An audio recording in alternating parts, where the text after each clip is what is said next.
Bonjour à tous, bonjour chers téléspectateurs de TV Liberté, bienvenue sur le plateau de Politique et Économie. Aujourd'hui, nous recevons Éric d'Outrepente, président de la financière Tiepolo. Vous êtes, Éric d'Outrepente, une société de gestion de portefeuille. Et vous êtes surtout un invité non apocalyptique, dans un contexte où il faut bien reconnaître qu'il y a de quoi inquiéter l'opinion lorsqu'on voit que les bourses font des descentes aux enfers et des remontées au paradis. Vous allez nous faire remonter au paradis, j'en suis certain. On va essayer. Vous allez essayer, c'est difficile d'accéder au paradis. Et puis le coronavirus par-dessus tout cela. Alors, trêve d'apocalypse, essayons d'y voir clair. En votre compagnie, rappelons d'abord ce qu'est votre métier. Donc merci Olivier de me recevoir à nouveau. La financière Tiepolo est une société de gestion de portefeuille, donc agréée par l'AMF. On gère essentiellement des clients privés, on a plus de 2400 foyers fiscaux et on gère de l'épargne long terme, mais on fait beaucoup de conseils aux clients. Donc on est très proche du client, une relation personnelle entre le gérant et le client. On n'a pas de commerciaux au milieu. Ce qui est important d'avoir, c'est cette proximité et cette confiance qui est développée, quelles que soient les périodes, quels que soient les marchés, quelle que soit la volatilité, quels que soient les éléments anxiogènes. Et donc, une bonne vision, voilà, c'est important, et c'est d'avoir une vision patrimoniale très approfondie du client, et après, de gérer sa gestion financière. On fait évidemment pas mal de conseils, et je pense que notre force, c'est de se mettre à la place du client, de ne pas vendre des produits financiers, mais de gérer au mieux les intérêts de nos clients en tenant bien compte de leurs objectifs, de leur appétence ou pas au risque, et aussi de regarder ce qu'ils veulent. On est tous de passage ici, donc il faut essayer d'optimiser entre les aspects fiscaux, les aspects patrimoniaux, oui, vous fournissez de l'information fiscale aussi. De donation, oui, les aspects de fiscalité, d'impôt sur le revenu, d'impôt sur les sociétés. Donc voilà, on a une vision large et on le fait en interne, une équipe de 25 personnes dédiée au service du client pour lui simplifier la vie.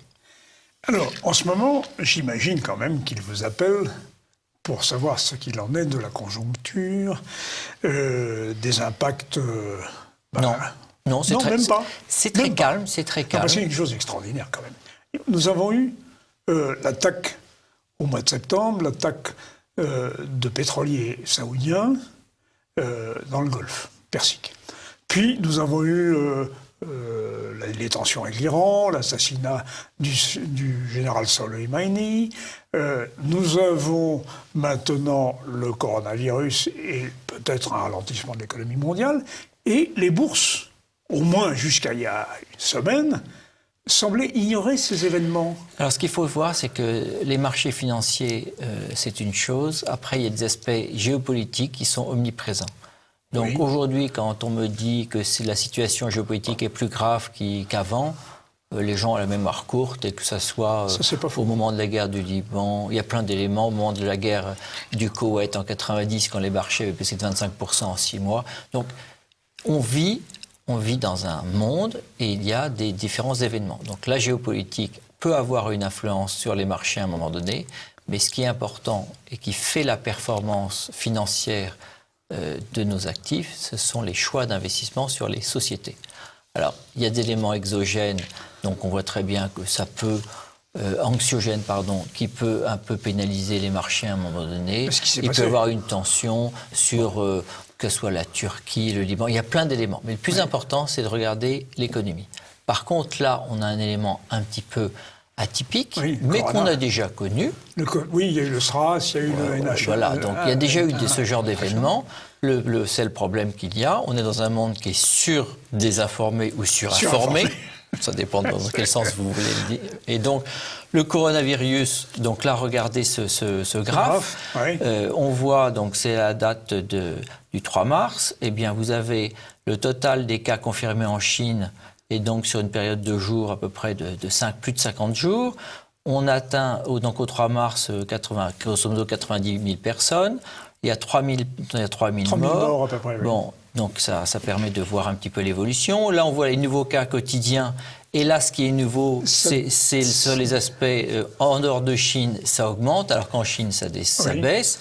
Et puis après, vous avez quand même la totalité des cas confirmés hors de Chine qui augmente. Évidemment, plus c'est proche de chez nous, plus ça inquiète.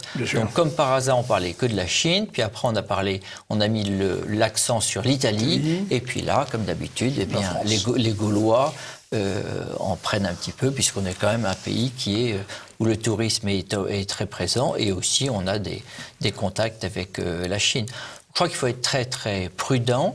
C'est un élément anxiogène, et c'est un élément qui a été très très présent depuis quelques semaines.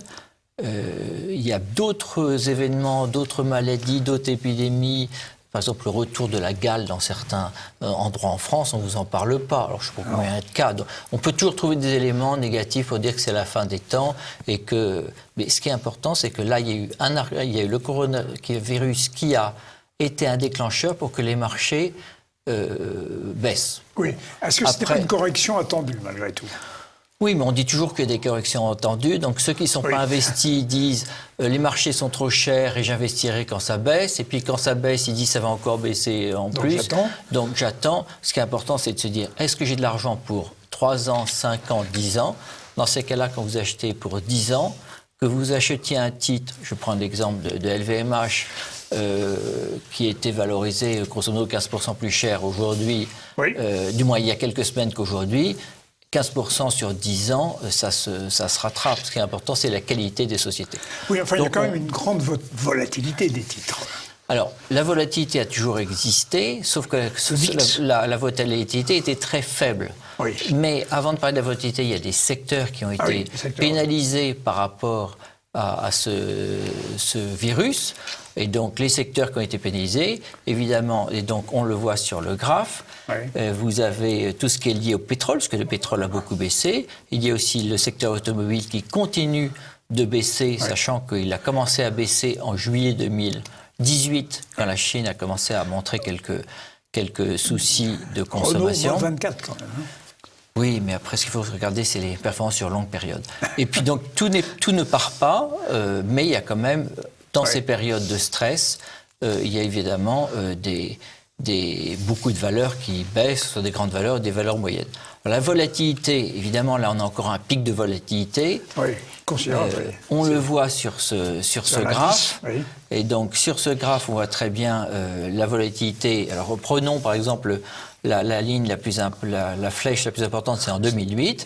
On voit très bien que la volatilité a fortement monté. Je vous rappelle qu'en 2008, c'était quasiment une crise systémique et tout allait s'effondrer. Après, vous avez eu un autre sur des aspects monétaires en 2011. Et là, à nouveau, on a une hausse de la volatilité et donc du VIX, qui est un peu l'indice de la peur. Oui, l'indice de la peur. Voilà, après, ça revient dans la norme parce que tout le monde ne va pas mourir demain matin du virus. Donc il faut être raisonnable, il faut avoir raison gardée. Et c'est pour ça qu'il faut en profiter pour faire notre travail de long terme et sans s'occuper il ne faut pas être schizophrène. On ne peut pas faire de la gestion long terme et d'être obsédé par le court terme. Il faut être obsédé par le long terme et choisir des supports d'investissement qui soient le plus probants possible et qui soient très faciles sur longue période. Enfin, nous avons quand même un effondrement d'un certain nombre de... Alors, pas effondrement. Pourquoi effondrement ? Oui, alors, baisse. Voilà, Est-ce que le mot baisse voilà. vous convient ? Alors, on peut dire baisse pour les gens. On peut dire aussi respiration. Sur le graphique, ça se voit quand même. Oui, mais après, il faut regarder aussi les échelles. Et donc, le marché qui, lui, a beaucoup monté, il ne faut pas l'oublier depuis 2009, qui est le bas, mais ça avait beaucoup baissé. On est passé quand même, les marchés avaient perdu grosso modo 40% entre 2007 et 2009, mais attention, ils avaient beaucoup monté avant. Donc c'est important, c'est avoir une vision. Dépassé le 6000. Oui, alors le CAC, il faut faire attention, parce que le CAC que vous évoquez, c'est le CAC sans les dividendes. Donc si vous prenez, c'est le CAC avec les dividendes, mais si vous voulez être géré comme le CAC avec les dividendes, vous achetez un indice ou vous faites de la gestion passive. Non, ce qui est important, c'est de voir qu'il y a eu une respiration forte depuis maintenant une dizaine de jours. Le déclencheur, ça a été le coronavirus, Corona, oui. mais parce qu'il y a d'autres choses qui peuvent s'enchaîner derrière. Donc on a, par exemple, le ralentissement économique mondial, la diminution de la croissance du PIB mondial. Donc il va y avoir certaines conséquences par rapport à cet élément-là, mais après, c'est combien de temps va durer ce virus, quel est l'impact réel, et après, je vous donne un exemple dans un secteur d'activité comme une société que j'ai déjà évoquée qui est Somfy, qui fait des moteurs tubulaires pour les volets roulants, que ce soit les volets internes, aussi que les volets externes, qui est la grande partie, mais aussi les volets internes dans les immeubles et aussi tout ce qui est lié à domotique. Quand vous faites travail de fond sur leurs approvisionnements, puisque ça a été c'est quand même le grand sujet. Le problème, oui. Donc tout le monde se dit c'est la fin des temps, tout ça, parce que Apple a dit mais je suis sourcé essentiellement en Chine, donc on a un peu de soucis. Entre guillemets, profit warning d'Apple il y a quelques temps, puis après enchaîné par Microsoft. Mais aujourd'hui, il y a des usines en Chine qui n'ont jamais cessé de produire. Il faut vraiment séparer les usines du Nord. Je schématise, parce que c'est un très grand pays, avec beaucoup de monde. Oui. Donc, les usines du Nord ont été plus affectées que les usines du Sud. Oui. Mais aujourd'hui, vous avez des informations de certaines sociétés qui disent que le travail a repris et on n'est plus avec toute la Chine. Moi, j'ai eu des informations comme quoi la Chine était à l'arrêt il y a que 10 jours. C'est totalement faux. C'est un peu la tendance des médias, oui. Bon, quand vous travaillez sur les dossiers et vous interrogez des sociétés fiables et qui ont une vision longue, parce que c'est important, c'est d'avoir des gens qui ont une vision longue, une stratégie longue, eh bien, il y a du sourcing et donc il y a aussi des composants qui sont fabriqués en Chine aujourd'hui. Et à la limite, une société comme Somfy avait bien dit, écoutez, si jamais, dans quelques temps, on n'a pas de problème aujourd'hui de sourcing, si jamais il y avait des soucis, on a quand même des sourceurs, donc des fournisseurs, par exemple italiens, qui vont être un petit peu plus chers, mais qui peuvent fournir. Et puis après, donc c'est un jeu très complexe entre ce qu'on vous raconte et la réalité économique. Oui. Nous, on va aux sources, on va voir des sociétés qu'on connaît depuis longtemps et on arrive à savoir à peu près d'avoir une idée.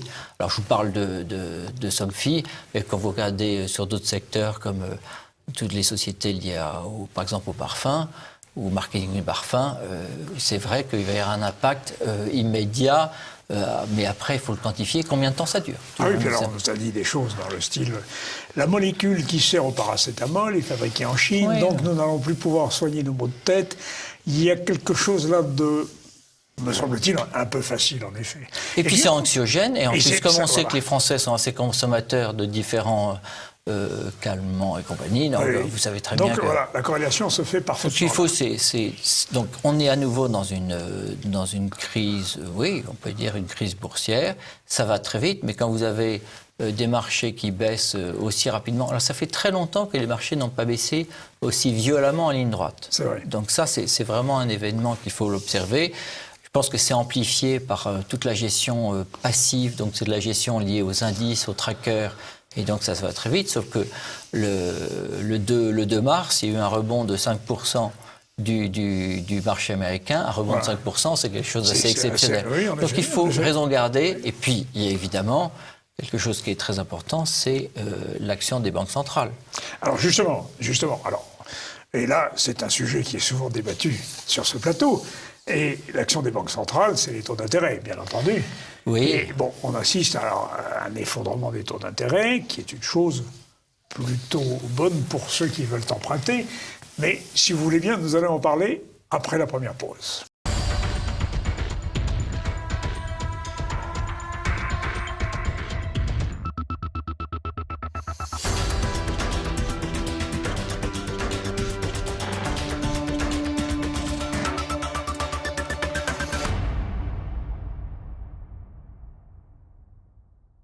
Alors donc, la politique des taux d'intérêt, ou l'effondrement constaté, parce que, Éric d'Outrepente, vous êtes factuel.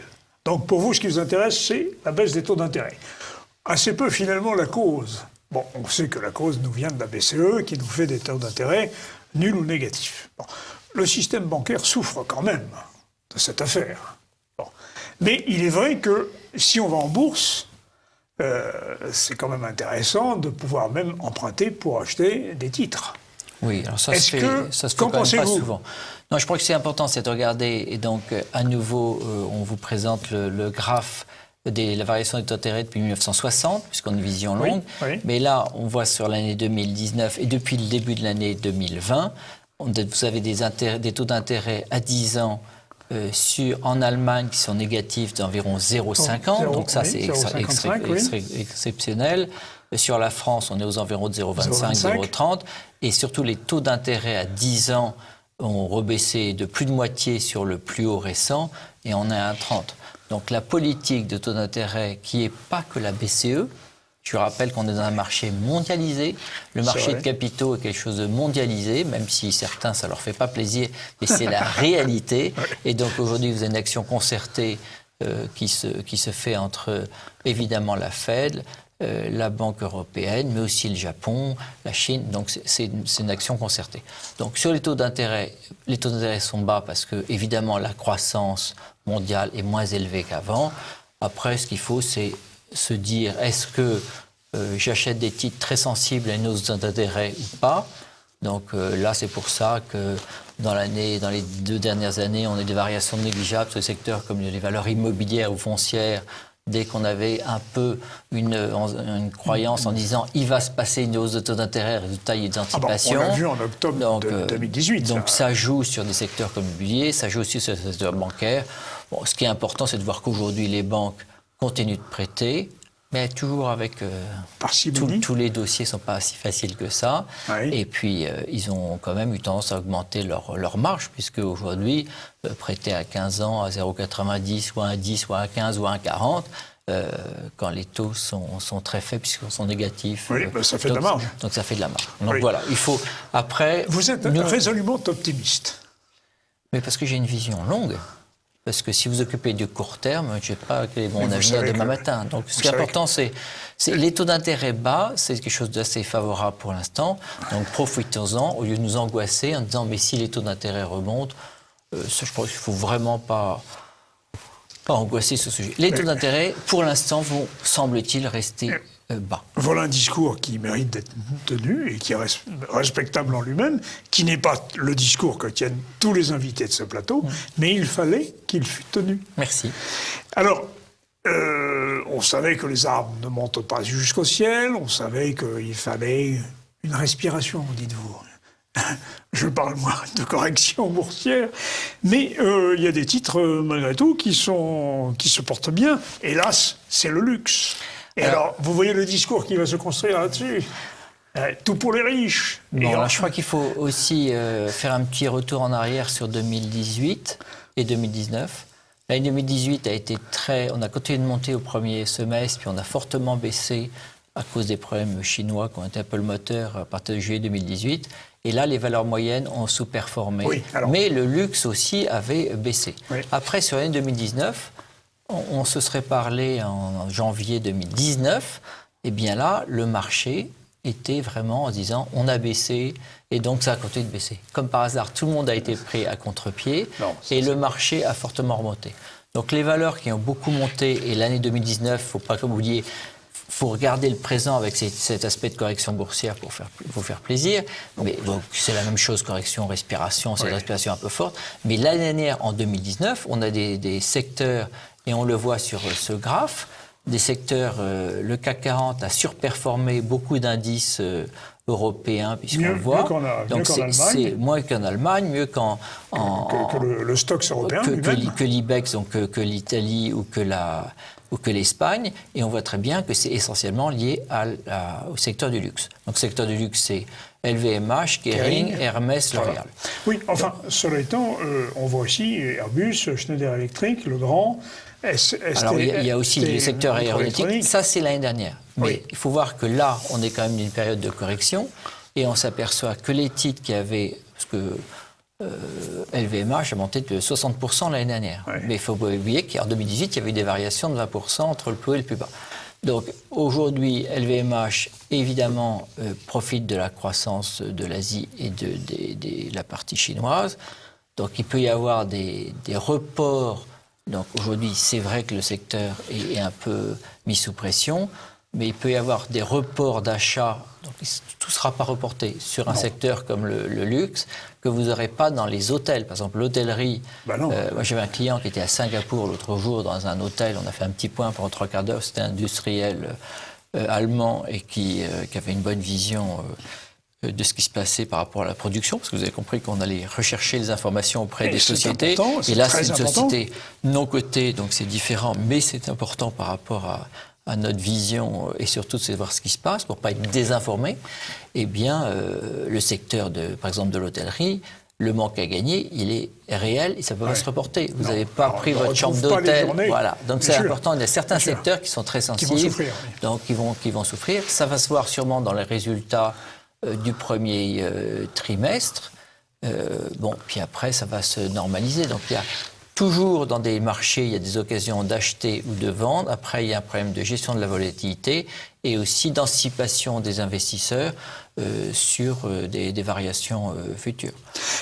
Cependant, je me souviens dans une précédente émission que vous nous aviez vanté les valeurs moyennes, en quelque sorte. Oui, alors ça, les valeurs moyennes, on souffre un peu. Alors là, on souffre quasiment depuis 2 ans sur les valeurs moyennes. On souffre parce qu'il y a une sous-performance des valeurs moyennes par rapport aux grandes valeurs. Vous avez compris que les grandes valeurs, le CAC 40 est, entre guillemets, faussé parce qu'il il a surtout été très poussé par les valeurs du luxe. Oui. Et après, ce que vous évoquez, c'est le CAC 40 qu'on évoque tous les jours, où là, il n'y a pas le dividende. C'est un autre aspect. Mais les valeurs moyennes, là, ont baissé dans la crise récente. Les valeurs moyennes ont baissé comme les grandes valeurs, parce que dès qu'il y a un stress, en fin de compte, on s'aperçoit que, grosso modo, pour simplifier, tout baisse. Oui. Donc, tout baisse, mais il y a quand même aussi des valeurs. Je vous donne un exemple sur les maisons de retraite. Sur lequel vous étiez. Ça a un peu moins baissé ça a un peu moins baissé, et puis les autres vont un peu remonter. Mais les marchés sont un peu corrélés dans les périodes de crise. Après, ce qui est important, c'est sur longue période. Les valeurs moyennes délivrent sur longue période des résultats supérieurs aux grandes valeurs. Toujours le long terme. Et toujours long terme. Donc là, vous voyez très bien que dans cet autre graphe, vous avez ce que vous appelez les small caps. Voilà, dans des valeurs moyennes. Et regardez en Europe, il y a une grande différence entre des indices. C'est des indices, c'est même pas des sociétés. Donc c'est des indices. Donc c'est des paniers. Et bien on s'aperçoit que les small caps, donc les valeurs moyennes, surperforment. Alors pourquoi les valeurs moyennes surperforment? Je le rappelle. Il y a souvent un aspect de stratégie long terme. Parce qu'il n'y a pas... Souvent, ce sont des valeurs familiales. Alors, donc, vous n'avez pas des changements de stratégie tous les 3 mois, tous les 6 mois, tous les 5 ans. Après, souvent, on a la chance, en France, d'avoir des belles sociétés internationales qui peuvent être leaders dans leur secteur. Quelques exemples. Ce qu'on appelle des pépites. Les pépites. Là, on en reparlera après en termes de détails. Mais donc, c'est des valeurs moyennes. C'est des valeurs qui peuvent faire de la croissance organique. Donc la croissance organique, c'est la croissance que vous faites sans faire de croissance externe. Donc vous n'achetez pas une société. Sans acheter. Vous avez votre base installée. Ce sont les salariés, les collaborateurs qui font la richesse des entreprises, il ne faut pas l'oublier. Donc c'est lié à leur travail en interne, la croissance interne, donc la croissance organique. Et souvent, les croissances organiques des sociétés moyennes est plus forte. Oui, parce qu'on voit beaucoup de fusions-acquisitions, on ne voit que cela. Mais ce sont des très grandes entreprises. Ça dépend des périodes, ça touche tout secteur d'activité. Même donc, les small caps. Il y a eu encore aujourd'hui un leader français dans le cadre de l'armement et sur la vigilation de nuit sur certaines armes. C'est une société qui est une société française et qui va peut-être passer sous le pavillon américain. Donc il y a vraiment des fusions-acquisitions dans tous les secteurs. Après, il y a des périodes plus ou moins il y a plus ou moins de deals. Après, il faut faire attention aux chiffres, parce que si vous regardez les opérations, par exemple, du début d'année, le chiffre est pas mal gonflé parce que LVMH a fait une opération sur Tiffany. Donc ça fait quand même quelques milliards. Et comme par hasard, LVMH fait son opération sur Tiffany. Ça, c'est vite fait, bien fait et bien pensé sur longue période, parce qu'ils ont acheté surtout des centres, c'est la distribution, parce que Tiffany, c'est Tiffany, mais ils ont des magasins magnifiquement placés dans les villes du monde entier.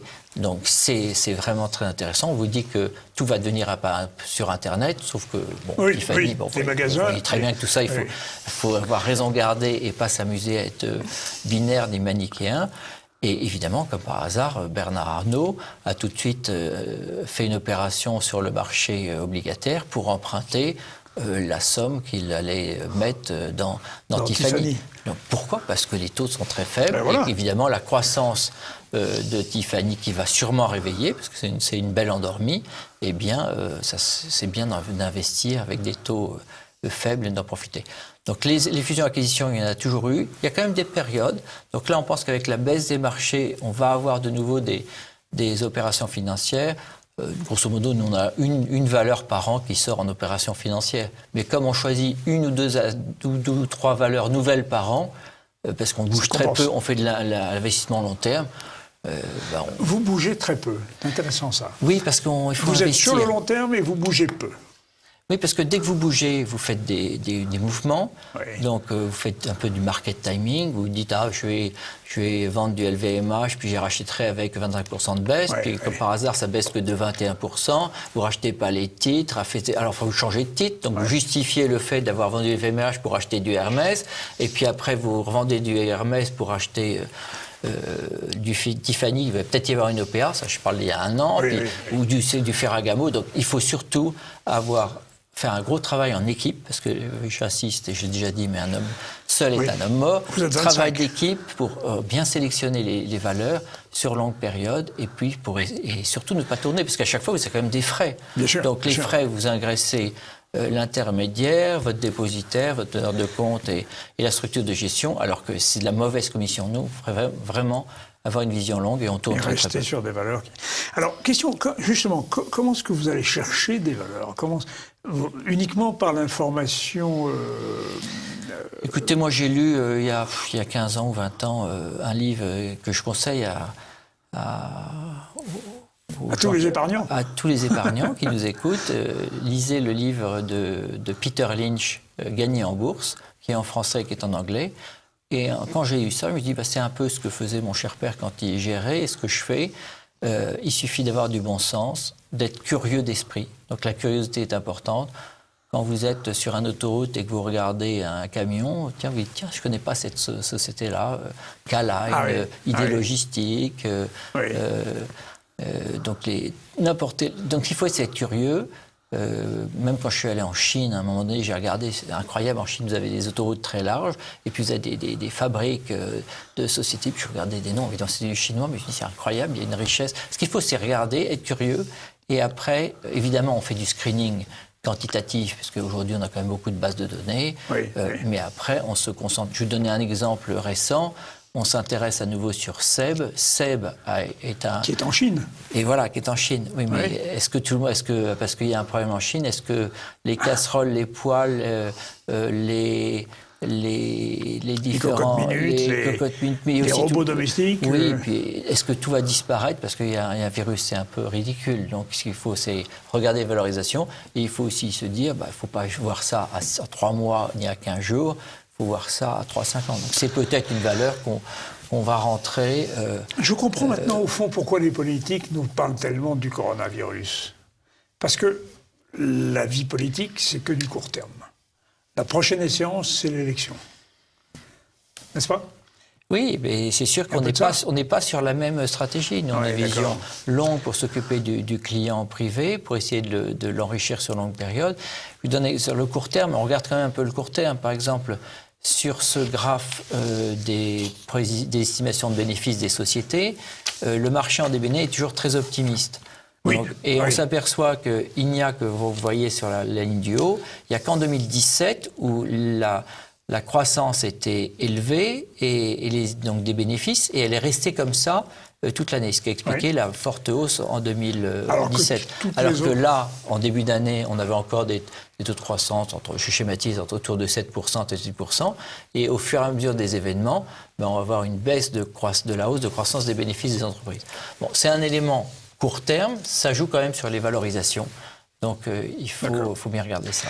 Alors, nous allons faire une deuxième pause, et puis on va reparler des pépites, parce que c'est important de savoir sur quoi vous fondez votre long terme et votre longue patience. Hein.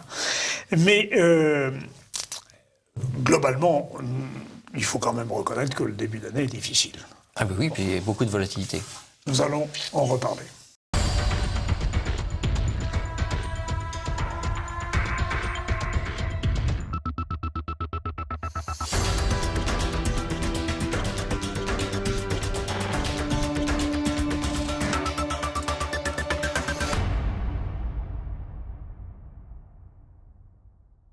Alors, Éric d'Outre-Bente, les pépites. À propos de pépites, vous ne croyez pas alors, vous? Vous n'êtes pas de ceux qui croient. Est-ce que vos clients ont dans leur portefeuille un peu d'or? Pas du tout. Non. Alors l'or, il ne faut pas oublier que ça a beaucoup monté jusqu'en 2012. Oui. On a réatteint récemment les niveaux de 2012. Donc quand on entend et qu'on vous dit l'or est au plus haut, il faut le relativiser. Puis après, il faut faire l'exercice comme si on a dollar en euros. Donc je pense que moi, ce qui m'intéresse, c'est les sociétés. C'est elles qui créent de la valeur. Les gens achètent de l'or aujourd'hui parce qu'il n'y a pas de rendement sur l'or, mais ils n'ont pas de rendement non plus sans risque, puisque aujourd'hui, les taux sont négatifs. Donc l'or... Je l'ai déjà évoqué, on va plutôt parler des sociétés. Alors, les pépites. Et là, je vous donnerai quelques exemples de secteurs. Par exemple, dans ce graphe sur la sécurité, vous avez deux titres. Acta Record de l'UNOPA qui a été déclaré, qui est sûr, qui était une société suisse très bien gérée. Et puis Somfy, dont vous nous aviez parlé. Somfy, que j'ai déjà évoqué, qui est une très belle société familiale. Et là aussi, c'est important, c'est la sagesse des dirigeants. Monsieur Despature a géré la société pendant X temps. Son fils n'était pas assez expérimenté pour prendre la suite. Il a pris des managers extérieurs. Le fils est arrivé et le fils a toutes les qualités du père, ce qui n'est pas toujours le cas sur Terre. Et donc, c'est un long fleuve tranquille sur longue période. C'est une très belle... Dit, hein, le père crée l'entreprise, le fils la développe et le petit-fils... Il y a des exceptions. La tue. Il ne faut pas du tout être conditionné, il y a des exceptions. Bon, et la richesse de la patte humaine fait qu'on arrive à avoir des belles aventures de société familiale. Et puis, il y a l'or gris. Alors, l'or gris, ce sont les maisons de retraite. Alors, c'est toujours un sujet délicat parce que beaucoup de gens ont eu des parents, des tantes dans les maisons de retraite. C'est sûr qu'il y a un changement de système pour la vieillesse, c'est-à-dire qu'il y a des maisons de retraite qui se développent fortement, mais aussi parce que c'est lié à l'individualisme et puis au manque de facilité qu'ont les familles d'avoir leurs parents chez eux. Et donc, les EHPAD n'ont pas bonne presse. Hein. Oui, mais je crois que s'il faut aussi regarder sur longue période, là aussi, ils font des efforts, il y a des aspects de formation sur le personnel, il y a plein de choses qui se font. Et c'est un secteur, on peut le regarder dans ce graphe, on voit très bien que Orpea, sur longue période, a une très belle variation, sauf que vous voyez très bien que depuis 2018, on a réatteint simplement récemment le plus haut 2018. Et puis il y a Corian, une société qui est très bien gérée depuis quelque temps par une très bonne directrice générale, et donc elle qui vraiment fait un travail de fond. Et on est en train on continue d'acheter du Corian et de l'Orpea en même temps, puisqu'il y a un rattrapage important. Après, vous voyez, il ne fallait pas se tromper. En 2002, il ne fallait pas acheter de Corian, parce que vous voyez qu'on n'a pas beaucoup avancé depuis 2002. Et aujourd'hui, il faut savoir aussi que les sociétés bien managées surperforment sur longue période. Donc, on s'attend à ce que la société surperforme. Alors, il y a l'énergie aussi, mais... Alors, l'énergie... c'est ambigu. L'énergie, n'oubliez pas aussi qu'il y a les aspects liés à tous l'espèce de... J'insiste, je vais peut-être un peu choquer certains, mais une nouvelle religion liée à l'écologie. Donc aujourd'hui, tout ce qui est énergie fossile, c'est matraqué. Oui. Donc par exemple, le secteur comme Total ou Royal Dutch, qui a baissé très rapidement là, puisque le pétrole, ne pas oublier, dans la crise, a fortement baissé. Mais sur longue période, donc regardez ce graphe. Ce graphe sur longue période, vous avez Total en bas, mais il faut rajouter les dividendes. Et puis vous avez Ruby, qui est une société de croissance. Mais vous voyez très bien aussi que depuis 2017, donc c'est aussi les aspects de valeur moyenne. Depuis 2017, ça n'a pas remonté sur le plus haut. Ce qui est important, c'est qu'il ne faut pas regarder les investissements sur le court terme, il faut regarder ça sur le long terme. Oui, parce que vous dites que le pétrole a baissé à cause du corona. Il n'a pas baissé à cause du corona, il a baissé parce qu'il y a beaucoup de pétrole. Non, c'est quand même lié aux prévisions de croissance économique. Si vous avez moins de pollution en Chine pendant quelques semaines, comme on l'a eu, moins de consommation de pétrole, puisqu'il y avait des usines qui tournaient au ralenti. On a des informations aujourd'hui que dans certaines régions, les usines marchent nettement mieux. Et donc, il faut... Voilà. Non, il y a quand même une corrélation entre les matières premières et la croissance mondiale et aussi la production mondiale. Et après, on a vu quand même des chiffres très, très atypiques. Alors, vous pourriez me dire inquiétant, de la baisse de la production industrielle en Chine, qui a été très rapide et qui est des chiffres qui sont extraordinaires. Oui, c'est exceptionnel, mais après, ça ne va pas durer comme ça tout le temps, puisqu'il ne faut pas oublier que le pouvoir de la Chine est important, lié à sa démographie et lié à son poids dans le PIB mondial. Et en plus, c'est 28% du PIB mondial, c'est ça? Oui, et en plus, dans les services en Chine, c'est 60% de la production. Je vais faire un peu de ce qui s'est passé à Fukushima, au Japon, toutes choses égales d'ailleurs. On s'est aperçu quand même qu'à un moment, on a manqué de composants électroniques pour les automobiles, chez Peugeot, chez Renault en France. Et puis après Fukushima, le Japon a quand même repris, non pas sa croissance, parce qu'elle est faible, très faible, mais enfin, il a repris une activité normale. Ça avait été assez rapide, ça. Oui. Donc là, le secteur des semi-conducteurs qu'on n'a pas évoqué, lui aussi, si on l'a évoqué via ce que je disais sur Apple. Mais bon, ce qu'il faut, c'est regarder sur longue période. Et on en a déjà parlé, vous avez ce graphe sur le luxe, vous voyez très bien la hausse impressionnante de LVMH et Dior sur la période. Et l'aéronautique aussi continue de bien fonctionner. Bon, mais c'est pas que Airbus, c'est Thales, c'est Safran, L'aéronautique reste on a une vision longue sur le secteur. Quand vous regardez le graphe sur... alors pourquoi on a laissé Zodiac? Parce qu'on avait une grosse position sur Zodiac et il y a une OPA de Thales. Évidemment, il y a un problème d'échelle, mais Thales a quasiment doublé depuis l'OPA de Safran. Oui, c'est ça. Excusez-moi, c'est Safran. Et on voit très bien la forte hausse de Safran, puisque Safran a racheté et Safran, c'était la SNECMA. Voilà, et donc c'est les moteurs. Donc après, il peut y avoir des aspects aujourd'hui de ralentissement, de cadence, du moteur, du Boeing. Mais je crois que ce qui est important, c'est d'avoir une vision longue. Et là encore, on s'aperçoit que l'aéronautique va rester, sauf si on nous interdit de monter dans des avions pour des aspects d'écologie. Mais dans ces cas-là, ça serait un peu curieux. Oui, alors ça... Oui. L'écologie, vous savez, c'est comme le prince Harry qui se déplace en avion, en jet privé, et qui vient nous dire « Ah oui, mais je n'aurai que 2 enfants... parce que le bilan carbone des enfants dans les pays riches est trop élevé. Donc. Oui, moi je pense qu'il faut être prudent et mesuré. Oui. Et dernier slide que vous présente, c'est sur une vision longue d'un PEA. C'est pas le meilleur, mais c'est pas le pire. Et attention aux performances passées. Donc il faut pas oublier que c'est pas gravé dans le marbre. Eh bien, vous voyez très bien la différence entre la variation d'un portefeuille géré en choix de titres et en choix de pépites sur longue période par rapport au CAC 40 avec les dividendes réinvestis, par rapport à l'or, par rapport à l'immobilier sans les loyers. Donc voilà, c'est toujours une petite vision longue. Soyons sur de long terme. Notre objectif, nous, est de doubler le capital de nos clients tous les 10 ans. C'est un objectif, ce n'est pas une garantie. Non, c'est pas une garantie, voilà, j'imagine. C'est important. Mais est-ce que vous l'atteignez? Oui, il s'atteint. Doublement tous les 10 ans. C'est ça notre objectif, donc voilà. Bon. Mais alors, il ne faut pas oublier que les clients qui viennent nous voir, il y a les aspects de performance, de connaissance de valeur, et il y a aussi les aspects patrimoniaux que j'avais évoqués en premier. Et là, je voudrais signaler à nos téléspectateurs que vous êtes aussi conseil, par exemple, sur la loi de finances, sur ses nouveautés, sur les déclarations d'impôts, et notamment les dons. Alors, ce qu'on fait, c'est qu'on aide le client pour essayer de l'aider dans ses aspects patrimoniaux, donc de fiscalité. Après, souvent, on marche avec l'avocat fiscaliste du client, parce qu'on n'est pas omniscient, mais on donne des réflexes. Alors, vous parliez des dons, il y a une nouveauté que les gens ne connaissent pas beaucoup aujourd'hui, c'est que vous avez une société, vous faites 500 000 euros de chiffre d'affaires. Avant, vous déduisiez, vous aviez la possibilité de 0,5 du 1000, donc de votre chiffre d'affaires en dons. C'était plafonné à 10 000 euros. Aujourd'hui, c'est, quel que soit votre chiffre d'affaires, vous pouvez donner 20 000 euros. Donc quelqu'un qui a une société, on ne s'occupe plus du pourcentage de chiffre d'affaires. Le maximum d'un don d'une société, c'est 20 000 euros, c'est le minimum.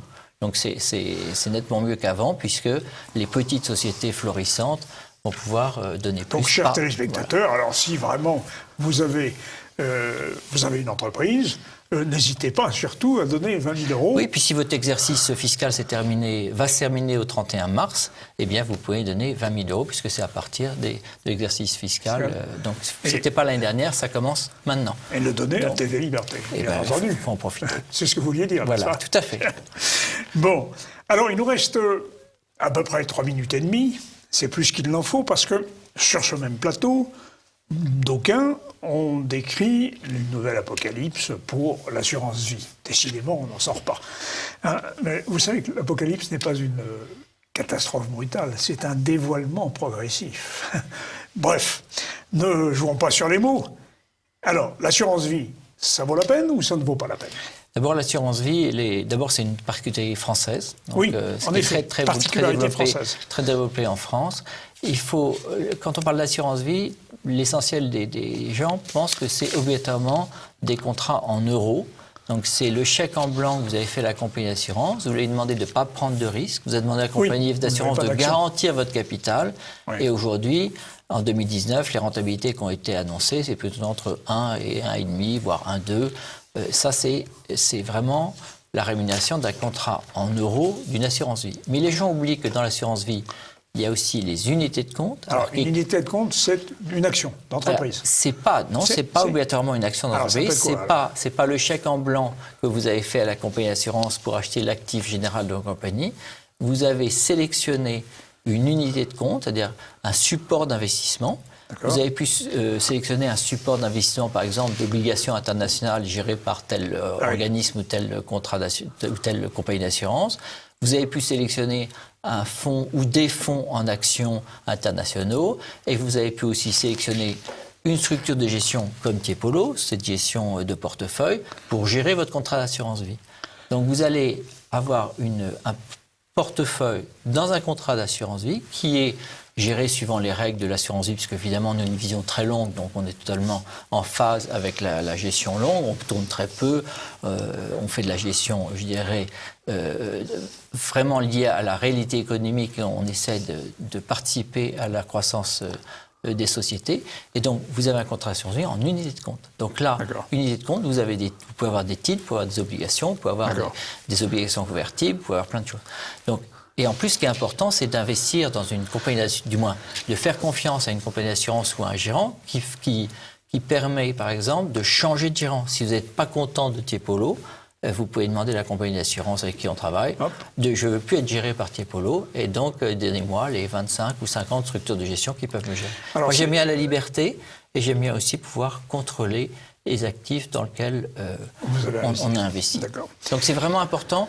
Ouais. Assurance vie, arrêter la fin du monde sur assurance vie, non. Il y a quand même des baisses de rendement non négligeables. Oui, ça, après, il peut y avoir, s'il y a une crise systémique, il peut y avoir des problèmes sur les rachats des contrats en euros. Donc ça, c'est les conséquences de la loi Sapin 2. C'est différent pour les unités de compte. Mais ce qui est important, c'est de ne pas faire de l'assurance vie pour faire de l'assurance vie. On fait de l'assurance vie que si on a fait une étude patrimoniale et qui dit, par exemple, vous avez trop de droits de succession et donc un des moyens de diminuer votre succession, c'est de mettre de l'argent dans le cadre de l'assurance vie gérée sur longue période. Oui, parce que les Français semblent y croire encore, puisqu'en 2019, un nouveau record a été atteint. 144 milliards, 600 millions d'euros ont été mis en assurance vie. C'est lié aussi aux taux d'intérêt qui sont bas, voire négatifs. Et quand vous êtes sur un livret A à 0,75... 0,5 0,5, pardon, moi j'ai un peu de retard. Vous ne devez pas en avoir beaucoup. Non, ce n'est pas notre tasse de thé. Mais ce qui est important, c'est d'avoir une vision longue sur des actifs pérennes. Et donc, l'assurance vie, ne pas avoir de vision manichéenne et anxiogène encore sur ce sujet. Ça, pas anxiogène, pas d'apocalypse, le long terme avant tout. Oui. Et la bonne connaissance du client est essentielle. Et la bonne connaissance qui permet d'avoir la bonne confiance du client. C'est une façon de résumer l'entreprise, la financière Tiepolo, mais c'est aussi le caractère de son président, sans doute. C'est un travail d'équipe. Donc voilà, l'ensemble de la société est tourné vers le client, au service du client. Son président est modeste, surtout. Non, il faut aussi... Bon, et c'est une entreprise, la vôtre, qui continue de fonctionner, qui n'a pas de soucis particuliers. Non. Vous avez embauché cette année ? On vient d'avoir un gérant qui arrive et qui est gérant privé, qui est spécialisé sur les OSBL. C'est les organismes sans but lucratif, dans tout ce qui est lié aux associations, aux fondations. Donc c'est un secteur intéressant sur lequel moi, ça fait très longtemps que je veux m'y mettre, mais le problème, c'est les hommes. Donc on va trouver la bonne personne. Vous avez trouvé l'homme idoine sur... Voilà. Ça, c'est intéressant. C'est un secteur qui est très intéressant. D'économie sociale. C'est un terme... Non, ce qui est assez important, c'est que c'est vraiment rendre service et d'être proche d'organismes qui ont une vision longue. Donc, là encore, on rencontre d'intérêt de gens qui ont une vision longue et qui font ça au service d'autrui. Mais si vous avez des clients impatients, comment vous faites? Impatient, on n'en a pas parce qu'on a fait un travail pédagogique au départ. Si vous êtes impatient, on a quand même 5, 7 clients sur nos 2400 foyers fiscaux. Non, mais qui sont un peu inquiets. Mais souvent, quand un client, dans ces périodes-là, quand le client s'inquiète, c'est aussi parce qu'il peut avoir un autre souci par ailleurs. Donc, ce qui est important, c'est d'être vraiment à l'écoute de ses clients et d'être en équipe vis-à-vis des clients. C'est jamais... Eh bien, merci, Éric Doutrebent, président de la financière Tiepolo. Vous avez douché sérieusement notre pessimisme et le pessimisme de certains, qui sait. Et puis, vous nous avez appris une certaine sagesse dans la gestion patrimoniale. Pourquoi pas? Il faut être sage pour gérer des actifs sur longue période et surtout aider les clients. Oui. Parce que la vie est compliquée sur le plan patrimonial, fiscal et la connaissance des sociétés. Donc aujourd'hui, un client privé qui gère tout seul son portefeuille, c'est très difficile. Très difficile. Il y a 20 ans, c'était vraiment possible. Aujourd'hui, ça devient très très compliqué. Et alors, si le coronavirus produit un cataclysme économique... Non, soyons raisonnables. Je ne vous demande pas de prédire l'avenir, encore une fois. Non, mais c'est pas raisonnable d'envisager cela, et on le sait très bien, et les médecins en parlent. Je crois qu'il faut être prudent. Oui. On en reparlera la prochaine fois. On verra, le point. On verra ce qui s'est passé. On fera le point du virus. C'est certain, par exemple, qu'il y a 20 000 morts d'accidents de la route en Chine par mois. Et il y a eu 3 000 morts par le Covid-19. Il faut être raisonnable. Et finalement, le ralentissement de l'économie chinoise va faire moins de morts sur les routes. Oui, je crois qu'il faut vraiment être mesuré et attendons les prochains trimestres, les chiffres des sociétés les prochains trimestres, et on verra l'évolution des marchés qui sont toujours corrélés sur moyenne et longue période. Et nos auditeurs, nos téléspectateurs jugeront. Ils jugeront.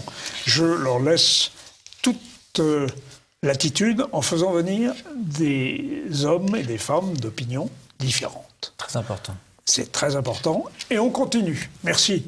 Merci. Merci. Et, chers téléspectateurs, je vous dis à très bientôt.